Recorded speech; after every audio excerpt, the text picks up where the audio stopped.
Miércoles de mesa. Roy Campos, ¿cómo estás? Muy buenas tardes. Joaquín. René Casados, muy buenas tardes. Don Joaquín, Pepe Fonseca. Buenas tardes. ¿Dejas alguna provocación antes del corte, don Pepe?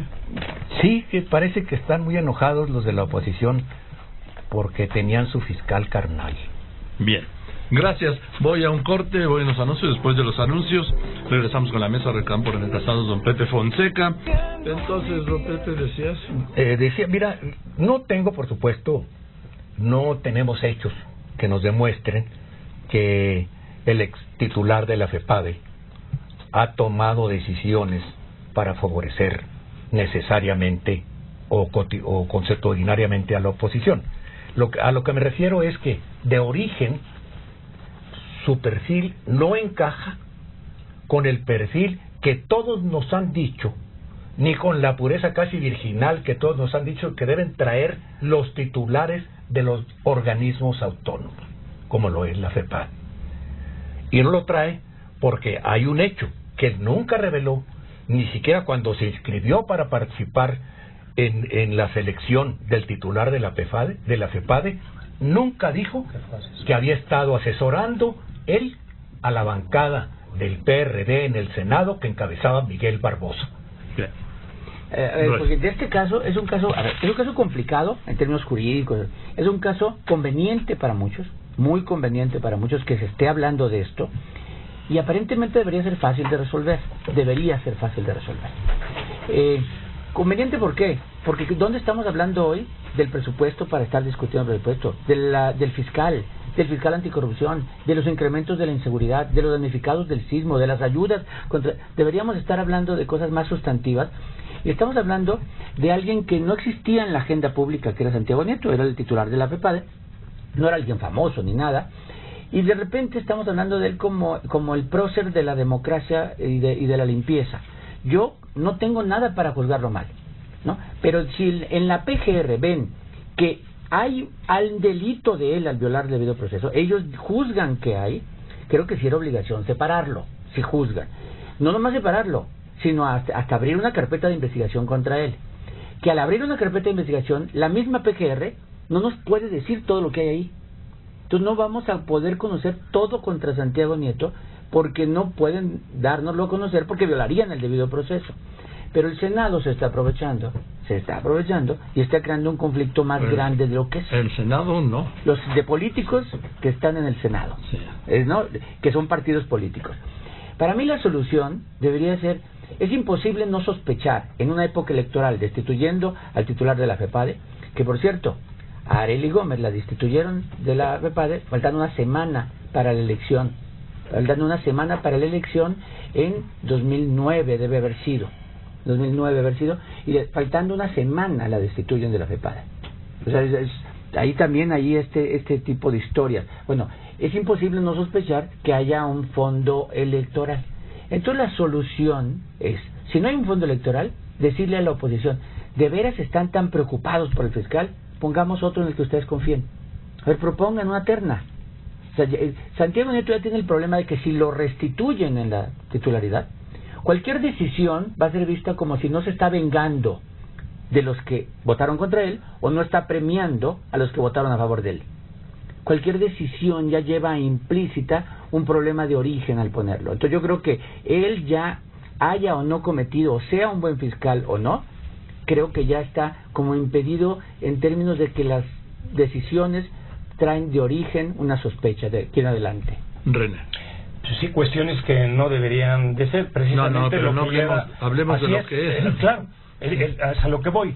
Lo que es, a lo que estás hablando de cómo esto modifica la agenda de discusión y los impactos que había en la misma hasta la semana pasada, hasta antes del viernes, pues es que impacta en una crisis de carácter jurídico, en una crisis política, en una crisis mediática, y que en los diferentes escenarios se manifiesta de manera muy fuerte. La polémica y la discusión en la opinión pública, que va el conflicto al Congreso en un caso inédito, histórico en este sentido de cómo deben procesarlo y lo que está sucediendo ahí, lo que las fuerzas políticas, sobre todo la oposición, en una posición fuerte, maximalista, está llevando a chantajear otro tipo de asuntos que son determinantes para la agenda misma del Congreso, que es la aprobación del presupuesto. De la ley de ingresos. Así es. Y el impacto es un impacto muy fuerte que ya está dado y que tiene costos muy fuertes para el gobierno, para el presidente mismo, para el sistema mismo y también para el proceso mismo de la elección presidencial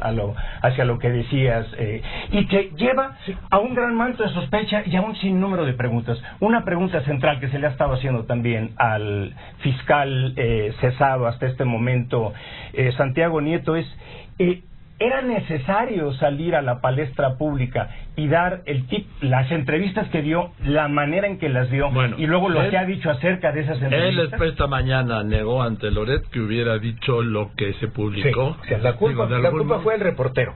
Bueno, sí lo señaló. A ver, y mostró parte de una grabación que por ahí la tenemos. De la entrevista duró 42 minutos y de una entrevista de 42 minutos Reforma publicó 1, 2, 3, 4, 5, 6, 7, 8, 9, 10, 11, 12 párrafos en primera plana sin ampliación en el interior. Es decir, presiona al fiscal por PRI o de Brecht. Solicitó Emilio Lozoya a la FEPADE que lo exonerara. Él dice que no, que no es que él no lo presionaron, sí, que solo se presiona el que se deja presionar. Sí, así y yo de lo que escuché de la entrevista con Carlos esta mañana es que él no dijo lo que dijo, pero no dijo lo que se publicó.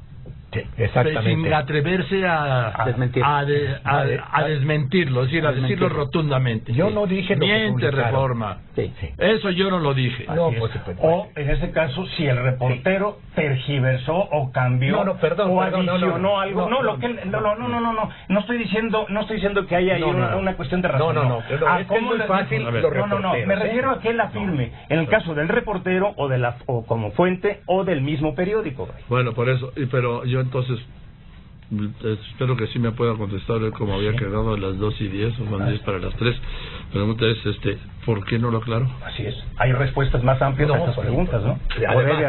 Además, mira, hay que reconocer que ya se movió todo porque también un mal manejo mediático de parte del licenciado Elías Beltrán. Bueno, no, a ver, pero yo creo que ese no fue solo. El comunicado del viernes, en una línea y media, dice que fue removido por violaciones al código de ética de la PGR. Como me decía alguien ayer, dice, el código de ética de la PGR. La PGR tiene un código de ética. Sí. ¿Quién respeta el código de ética de la PGR?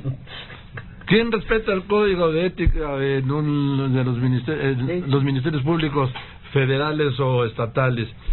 ¿Qué jueces respetan un código de ética cuando se van del lado del poder y del dinero para dar sus fallos? No. Pero el código de ética de la PGR sí se me hace cuesta arriba, ¿sí? Y en lo que le manda al Senado ya habla del Código de Procedimientos Civiles. De que el Código de Procedimientos Penales, sí, eso fue lo que vulnera la declaración. A lo mejor le hizo un favor a Emilio Lozoya, ¿sí? A lo mejor. También. Porque hay una violación al debido proceso y órale, para afuera se acabó lo de para corregir el asunto, Arely no fue removido, renunció. Ella renunció. Y fue en el 2010, creo, antes de 12 elecciones de gobernador, creo que fue. Pero ahorita está compareciendo ante Comisiones Unidas de Vigilancia de la Auditoría Superior de la Federación y de Transparencia y Anticorrupción. Lo que sí es de este tema, a ver, efectivamente la nota del Reforma puede estar mal y el fiscal, si el titular de la FEPADE, si vio que estaba mal, debió haberla desmentido luego. La otra es, esa es la prueba para su remoción, no debería ser la prueba. O sea, una nota de prensa no debería ser la prueba, debería ser entonces la grabación. Roy, perdóname. U otra cosa. Es que estás hablando en términos jurídicos, esto no debería ser prueba para... Por eso no debería. Estamos hablando ya, ahorita, en el Senado no hay argumento jurídico que valga. No es cierto. Estoy de acuerdo. Les van a hacer, si les pueden hacer, como habían planeado, 33 preguntas, les va a valer gorro. Es decisión política, porque es la estrategia política de cada una de las partes. Y además porque jurídicamente a eso está obligado el Senado, no está obligado a lo otro. No. Ahora, El la doble- cuestión, la cuestión es que no puede responder como un tribunal, ni siquiera como, no estamos hablando de que todos son abogados. Pero y de sí que todos deben son atender, expertos. deberían atender, Lo pero están no lo van a atendiendo. hacer. Ahora es lo un están problema atendiendo. político. La cuestión es que para la oposición, bueno, una cuestión también con el comunicado. El viernes mismo, Joaquín, tú haces ver y dices, en tus palabras, que mínimo lo que apuntas en el comunicado es que es muy escueto.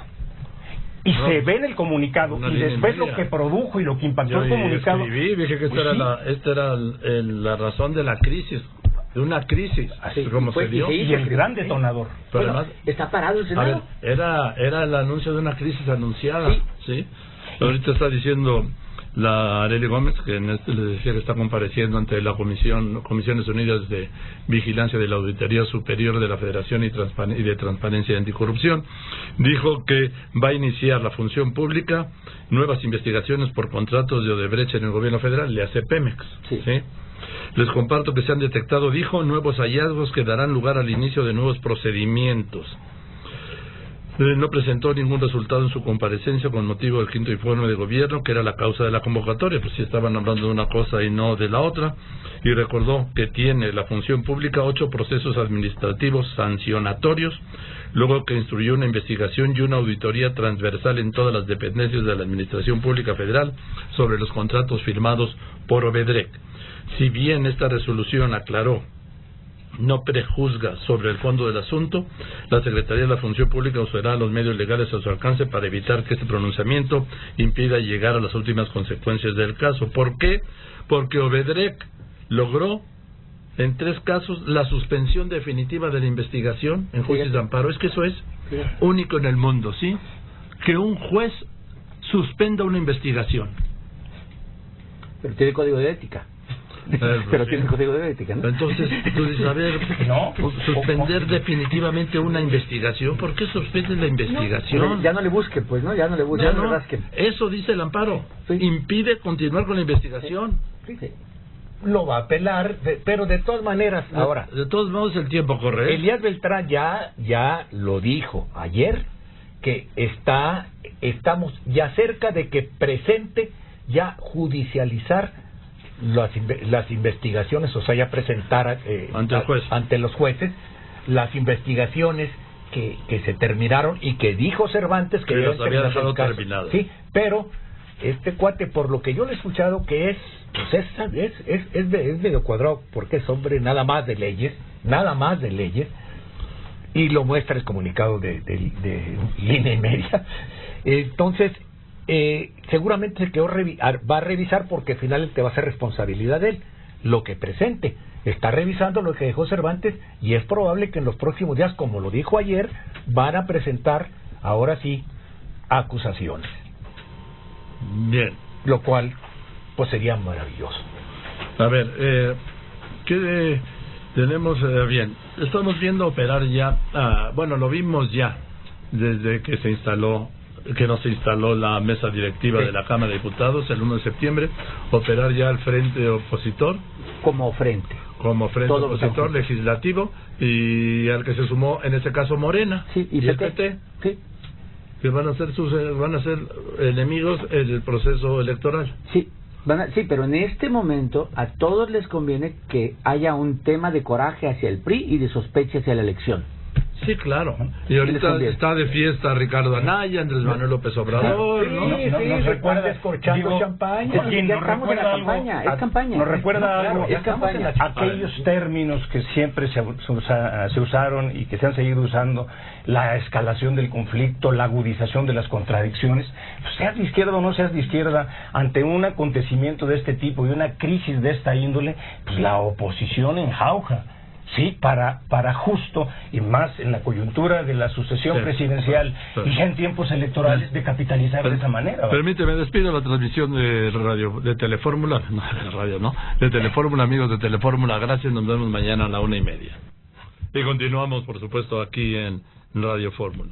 Bueno, entonces, el tema es que todavía yo decía desde hace mucho tiempo que no habíamos visto nada de lo que íbamos a ver. Exacto. Claro. Bueno, aún esto que nunca habíamos visto, lo que pasa es que el que los protagonistas de esto, en este caso los senadores, el que esté frente a un hecho inédito no es un excluyente de responsabilidad. Así es. Claro que no. Hay leyes. Porque todos dicen, es que es inédito, es que Son es leyes que inédito. ellos aprobaron, además. Es inédito. A ver, es inédito, entonces hay que prepararse antes de declarar y antes de actuar, porque han dicho una serie de barbaridades. Por ejemplo, el lunes los coordinadores del PRD, del PAN y del PT, Manuel Bartlett, aquí en el Senado, es de colección lo que dijeron, ¿eh? ¿De qué parte? En la colección que, por ejemplo, no sabían cómo se iba a votar. Ah, claro. Para empezar que se iban a presentar ante el Pleno. Ni cómo iban a iniciar hoy. ¿Cómo iban a iniciar? No, pero eso es hoy, yo te hablo desde el lunes. Desde el lunes. Sí. Que ahora dice el bloque opositor no quiere que sea en el Pleno, sino quiere que sea en comisiones. Y que no se vote en el Pleno. O que se vote en el Pleno, pero no se les escuche no a saben, ellos. No saben. Bueno, y aún el presidente del Senado en este momento, o la presidenta de la Junta de Coordinación, aún ellos no están obligados a un voto público. Están obligados, si más no me traiciona la memoria, bueno, hasta lo que yo he leído y me he informado, sí, se dice desde el punto de vista de los ordenamientos y de la ley, de lo que indica, que no están obligados a ellos, que están obligados a otro tipo de votación, la que la hacen llamar votación por cédula. Por cédula, Por sí, cédula. que es el voto secreto. Bueno, no, porque me acaba de aclarar que la elección de el doctor Nieto, como era candidato único, fue abierta. Fue abierta Sí, por claro, unanimidad. sí, porque era Y único. y además porque Pero, había también la lógica de las cuotas, Pero a Joaquín, ver, y de la Joaquín, repartición por parte hablando de las fuerzas barbaridades que mencionas ahorita. Por ejemplo, dicen que se va a votar en lo oscurito, perdón, Sí. cuando eligen a un ministro de la Suprema Corte, como los han elegido a los últimos que acaban de elegir ya en esta legislatura, ¿qué votaron en lo oscurito estos senadores? No, yo los elegí en su momento retirado. El PRD está descalificando, pues ¿por qué no cambian el reglamento? Y claro. Porque dijo, no, yo no dije oscuro, dije oculto. Digo, bueno, dijo oscuro y ahora oculto, pues entonces de todos modos es una claro, descalificación. los que piden votación abierta, lo que quieren es decir, que el senador sienta la presión de su partido y de la sociedad. O sea, es decir, que no... Perdón, no la sociedad, no generalices. No, pero la opinión pública, pues, que sienta la presión. Es más, sométele a la presión, que no votes ni de conciencia ni de lo que piensa, sino que vote con la presión del partido y de la opinión pública, que le reclamemos su voto. Es decir, así queremos que se legisle. O sea, ¿queremos que se legisle así o queremos que se legisle con un voto razonado, consciente? Yo creo que no. Y si vas a la cuestión que mencionas de responsabilidad política, Joaquín, No, yo no me... digo no superar ese tipo de contradicciones. Yo no he mencionado eso, sí, porque él no tiene responsabilidad política, tiene responsabilidad partidista, y si le puedes llamar responsabilidad. Tienen compromisos partidistas. Bueno, me refiero a las fuerzas políticas que estarían llamadas a responsabilidad política y a transitar este tipo de situaciones. Vamos a ir con las conclusiones, querido Roy. A ver, mira, para mí la conclusión es lo siguiente, es nuevamente llamo a lo que muchas veces he llamado, debe haber instituciones y no personas. Las personas van y vienen, las instituciones se deben de quedar y ser creíbles. No me importa si el fiscal se llama Santiago Nieto o no se llama Santiago Nieto. O sea, deben de organizarse, no para removerlo o colocarlo, sino de pongan un fiscal al que todos le creen, se llame o no Santiago Nieto, porque esa persona va a ser árbitro en una contienda que se antoja competida, complicada y llena de lodo. Entonces tiene que haber ahí una persona que llegue sin esta sospecha y sin esta no estoy viendo un puro, sino de algo. Por ejemplo, cuando llegó por unanimidad, por lo menos todos lo votaron. Sí. Aquí no puede llegar con un 65-63. O sea, no puede decir, aquí está con una votación 65-63. Tiene que llegar de alguna manera alguien que tenga más consenso. Se llame o no se llame Santiago Nieto. Es la institución la que importa. En caso de ser ratificado, será con un Senado dividido. En caso de ser ratificado. En caso de ser ratificado, sí. Para mí la solución no es la ratificación. La solución es decirle a la oposición, preséntame opciones. Preséntame una opción con la que tú estés... cuando estés a gusto. A ver. Si es un fiscal para todos, ¿por qué dejarle la exclusiva? No, fuera, propónmelo y yo voto por él, pero proponme a alguien, pero pues, a que yo esté de acuerdo también. ¿Por qué te vas a limitar a eso? Porque vas a reconocer entonces que estuvo mal que lo cesaran. No, vea, eso es lo que está la oposición. El asunto, a mí no me importan sus pleitos políticos ni los nombres. Pero a ellos sí. A ellos sí. Vaya. Digo que piensen en la institución. No piensan en la institución, hombre, no piensan en sus intereses partidistas y más en ya abierto el proceso electoral, Roy. Bueno, ahora sí te perdónenme por soñar. No, es que eso no es soñar. No. Cuando se dicen esas cosas en voz alta, uno no es un soñador, uno puede parecer un novato y tú no lo eres, ¿sí? Novato, dije novato, sí. Sí, está bien, tú no lo eres, ¿sí? No, pero sí quiero que lo hagan ellos. Bueno, es un buen deseo. ¿Buen deseo? Ok. Bien por tus deseos. Sale. Gracias. Yo acompañaría lo de Roy ¿en los sueños? No, diciendo de manera muy romántica, seamos realistas, pidamos lo imposible. Aquí seamos realistas, pidamos lo posible, ya estamos en eso, ¿sí? Sí. Y yo, Roy, diría, yo no lo pondría tan tajante.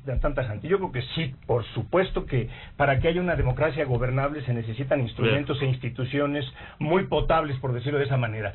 Pero yo creo que se necesitan tanto una institución fuerte como también un funcionario, sí, ad hoc para la misma. Entonces, yo diría que las dos cosas. Bueno, ustedes siguen en el campo de los deseos, ¿sí? Qué bueno. No, Joaquín, mira, yo lo que veo es que, como ya se advirtió en esta mesa desde hace tiempo, y tú lo habías subrayado, que iba a llover y no precisamente agua, ¿eh? No. Ni lodo, lodo maloliente. Lo que está lloviendo es más escatológico. Ya está la campaña. Ya se soltaron los demonios en todos lados. Entonces, aceptémoslo, dejemos de soñar y hagámosle caso al filósofo de Güemes. Ya está esto a todo lo que da y todavía lo que falta, decía el filósofo de Güemes. Con lo que viene, Roy, el que tenga marranos, que los amarre. El que no, que ni mecate compre. Eso, gracias, don Pepe. Gracias, Joaquín. Gracias, Roy. René, ¿cuándo tenemos la encuesta, Roy? La semana que entra más tardar. Lunes o martes. A ver, la semana que entra más tardar, sí, esas son las respuestas que me encantan. Cuando te dicen el miércoles, la semana que entra más tardar. Antes de que se cumplan los 10 días de la destitución de Santiago. No, el lunes o martes ahorita me pongo de acuerdo con la producción. Venga, gracias por tomarme en cuenta. Gracias, Roy.